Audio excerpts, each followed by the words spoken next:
Hi Neil, hi Tim. I just wanted to ask, what is the one thing that you both admire about each other? If anything.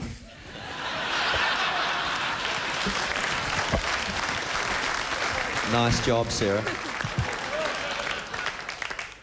I admire the fact that Tim is so damn disciplined when it comes to getting out and swimming every day, because it defeats me on tour, the regular physical regimen. Sort of get out and do a bit of walking here and there and kind of lie around in the bed for a while and think maybe I'll go for a swim. But Tim actually does it every day, so hats off to you, bro. Thanks, Neil. Gotta be Southern. I like swimming.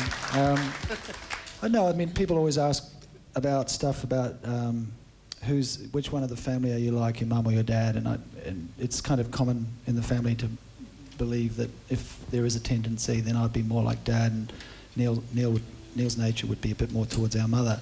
And the great thing about our mum was that she wouldn't even pause if something went wrong.